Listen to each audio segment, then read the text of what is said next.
Bruce Sweeney from St. John, Canada, to Dr. Andrew Weil, is we have an abundance of farm-raised salmon up in the Atlantic Canada. What is the big difference between farm-raised to wild?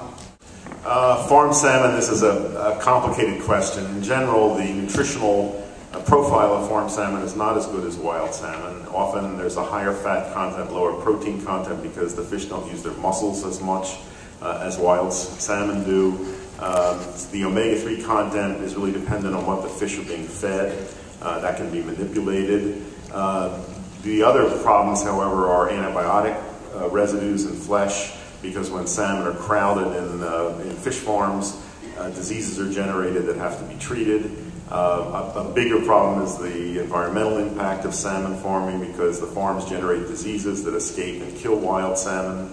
Now, having said all that, I think clearly the future of our fish consumption is going to be farmed fish, because there aren't going to be fish in the ocean before long. And I think it's very important that fish farming gets done right. There are ways of doing it to minimize the environmental impact, to improve the nutritional content of farm fish.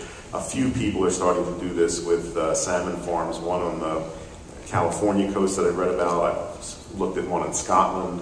So I think it can be done in ways that make the fish more desirable nutritionally. Thank you.